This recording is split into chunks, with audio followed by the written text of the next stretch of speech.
Good afternoon and thanks for having us in. A former Watertown child care provider admits to killing a toddler in her care. This morning, Amanda Walder pleaded guilty to first-degree manslaughter. In exchange for her plea, prosecutors dropped all of the other charges in the case, including second-degree murder.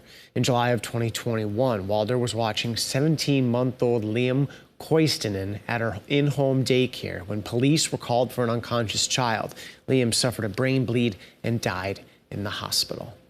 A Lincoln County deputy was taken to the hospital following a crash. The sheriff's office says deputies were called to the 200 block of South Cliff Avenue in Harrisburg for a suspicious person at 4:15 this morning. As deputies arrived on scene, officials say the suspect vehicle fled and rammed into a patrol car. It then led deputies on a short pursuit before crashing. The four people inside the vehicle tried to run, but authorities caught up with them and made the arrests. All four suspects were arrested and identified as teens. The deputies suffered minor injuries. With the incoming winter storm, Great Bear announced that they will be closed tomorrow. However, the ski valley is expected to be open this weekend on Friday night, as well as Saturday and Sunday. And although the sky and weather look great now, it won't tomorrow. So there's a lot happening in weather. Our meteorologists have been busy. Let's check in with Scott, who has the latest. Well, good afternoon, Dan. Good afternoon, KELOLAND. Enjoy today. We have big changes on the way for tomorrow as winter returns. We are looking at a mild day today, though, across southern half of KELOLAND. Temperatures will actually be above average in many locations. We continue to bring in filtered sunshine in and around Sioux Falls this afternoon. We do have thicker clouds in north central and northeastern South Dakota, where it looks like, our temperatures will stay cooler for today. Right now in Sioux Falls, we're at 41, able to bring in a couple of rays of sunshine. That's been the high temperature so far, and we are aiming for a high of 50 later this afternoon. Now, over the next 12 hours, looks like we'll have dry skies. Things do change as we get into maybe late this evening, but especially during the overnight hours. We'll watch for an increase in moisture to come in. Things may start in the form of rain, but eventually switch over to snow by daybreak tomorrow. Temperatures, we're at 40 in Pierre, 42 in Chamberlain, 50 in Winter, 44 in Rapid City, but 37 in Brookings and Watertown, and a cool 28 in Aberdeen with that northeast wind in Aberdeen. That doesn't help. That's coming in at 10 miles per hour. We do have southerly winds across eastern and southeastern KELOLAND where the temperatures are a little warmer. They're coming in around 10 to 20 miles per hour, but it looks like the warm air comes to a halt as we are looking at snow in our forecast. Through tomorrow, we are going with 3 to 6 inches of snowfall, Brookings, Marshall, and to the south. Now, keep in mind the strong winds during that time, too. Winds will change direction as the system moves through, coming in from the north and northwest. We are talking wind gusts by the afternoon, 50 miles per hour or more for some of us in southeastern KELOLAND. More on that in a bit. In the meantime, for today, get out there and enjoy it if you can. A high of 50 in Sioux Falls.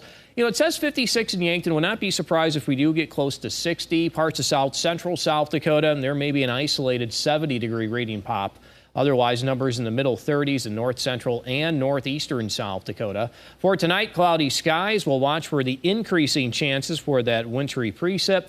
That will continue tomorrow morning before switching to all snow during the morning hours as temperatures will fall during the day. So I think tomorrow's high temperature will actually be the number that comes in shortly after midnight. I'll have more details on the KELOLAND Live Doppler forecast coming up. Thank you, Scott. It's that time of year again. March Madness tips off this week with the NCAA tournament. One team you'll want to keep a close eye on has a lot of South Dakota connections. He's kind of the defensive coordinator for our team. He coordinates our defensive plan for every opponent, and we're currently, I think, in the top 15 in the country in defense. So he's done a great job, especially only being here a couple of years. He's really dug into what our plan is and has made some good adjustments in terms of how we're doing things defensively. Head coach Doug McDermott is talking about his assistant coach, Ryan Miller, who grew up in Mitchell and played ball at Northern State University in Aberdeen. But he's not the only connection. There's Mason Miller and Baylor Shireman, too. We'll hear from all three in tonight's Eye on KELOLAND coming up tonight at 10 o'clock. South Dakota Governor Kristi Noem signed House Bill 1239, which prohibits a ban on fuel gas appliances used by consumers. Gas stoves and other gas appliances will be protected under South Dakota law.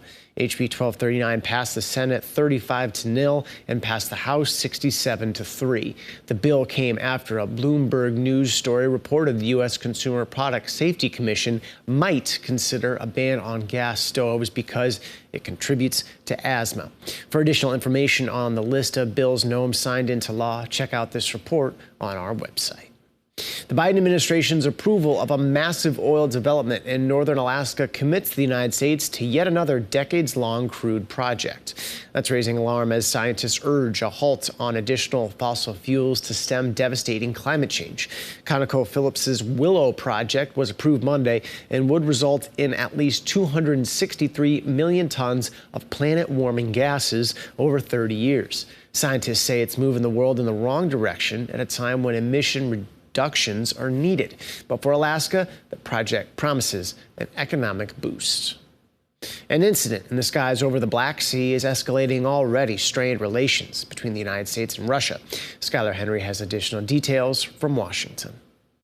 The U.S. says it will continue to fly missions near Ukraine, even after a Russian jet caused a U.S. drone to crash. Make no mistake, the United States will continue to fly and to operate wherever international law allows. The U.S. often flies drones over the Black Sea as it monitors the fighting in Ukraine. It's not uncommon for Russia to scramble jets to intercept them. But the Pentagon says things went too far this time, saying a Russian jet approached the drone from behind, dumping fuel. U.S. officials believe the pilot meant to come up in front of the drone so it would fly into the fuel cloud, but pulled up too soon and clipped the drone's propeller, which is located in the back. This hazardous episode is a part of a pattern of aggressive and risky and unsafe actions by Russian pilots in international airspace. Russia's ambassador was summoned to the State Department to answer for the actions. He says Russia did not cause the crash and said the drone was flying dangerously close to Russian-controlled territory. The Pentagon says it's working to declassify the video to show the world what happened. Meanwhile, some lawmakers are calling on the Biden administration to respond to the incident forcefully. The bottom line was they attacked a United States aircraft, and they did it in international waters. This is not acceptable, and this is simply not going to go away. This one has to be addressed, and it has to be addressed with a very firm hand. There's now a race with both Russia and the U.S. trying to recover the downed drone. But America does not currently have a ship in the Black Sea. Skylar Henry, CBS News, Washington. A national security spokesman says even if Russia beats the U.S. and recovers the drone first, it will have a hard time exploiting whatever intelligence material is on board.